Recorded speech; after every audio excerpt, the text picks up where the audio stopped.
Have you ever been to a urologist and felt like you're in the middle of some major investigation?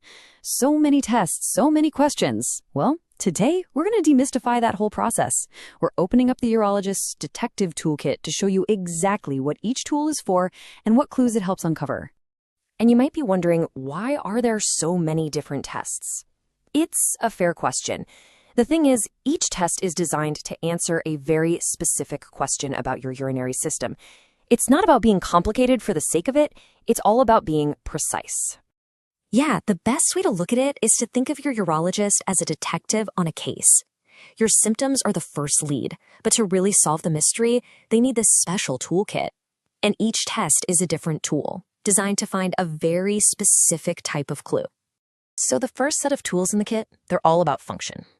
Before we even peek inside, the detective wants to know, how well is the system actually working? Is everything flowing the way it's supposed to? This is where something called Urodynamic Studies come in. Now, that sounds complex, but it's really just about the physics of urination. If you've ever felt like your stream is weak, or you just can't seem to empty your bladder all the way, these are the tests that measure things like pressure and flow rate to figure out exactly why.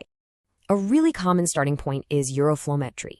It's totally non-invasive. You literally just urinate into a special funnel that's also a measuring device. It objectively tracks how much you're going and how fast, giving the doctor a solid baseline for your system's performance. And what's fascinating is how much that one simple test can reveal.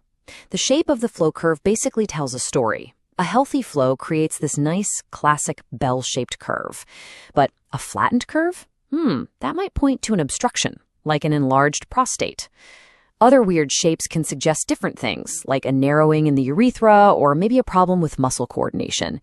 It's a simple but really powerful first clue.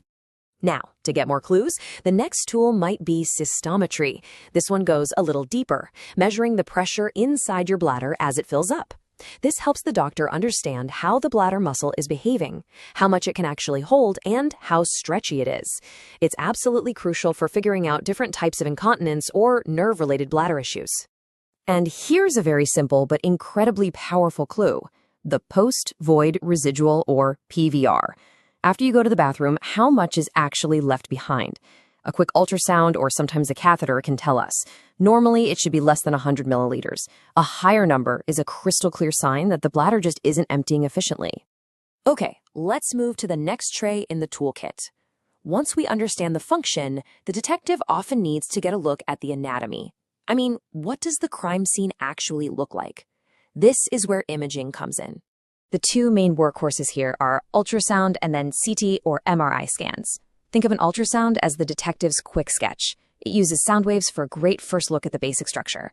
But when the detective needs a super high-resolution photograph to see every single detail, like tiny kidney stones or the exact size of a tumor, that's when they bring in the powerful lenses of CT and MRI. Sometimes a standard picture isn't quite enough. To really make the roadways of the urinary system stand out, the detective uses a special contrast eye. This stuff essentially lights up your kidneys, ureters, and bladder on the scan. It creates this highly detailed map that can reveal subtle blockages, tumors, or even spots where urine is flowing the wrong way.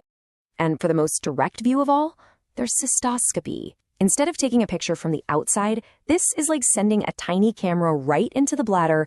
It lets the urologist see the lining of your urethra and bladder in real time, looking for any abnormalities, inflammation, or tumors up close and personal. So, the detective has used the tools to check the function, they've seen the anatomy, and they've found the problem: a blockage. The third set of tools in this kit isn't just for diagnosis, it's for taking action and restoring proper drainage. The most common way to drain a blocked bladder is with a catheter. Now, depending on the situation, there are two main ways to go. A standard catheter goes right through the urethra, which is great for short-term needs. But if drainage is needed for a longer time, a suprapubic catheter can be placed through a small incision in the abdomen. It's often more comfortable and practical for long-term use. But what if the blockage isn't in the bladder, but it's higher up in one of the ureters, those little tubes connecting the kidneys to the bladder? That's where a ureteral stent comes in. As you can see, a scope is used to guide this thin, hollow tube into the ureter. The really clever part is the double J shape on the ends. They curl up in the kidney and the bladder to hold it perfectly in place, letting urine flow right past whatever's blocking the way. Now, in some situations where a stent just can't be placed from below, there's another option, a percutaneous nephrostomy. This is basically a drainage tube that's placed directly into the kidney right through the skin on your back.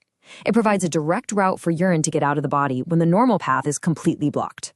So we've looked at all these different tools, right? From flow meters to cameras to drains, but there is one more crucial element to solving any case, and that, my friends, is you.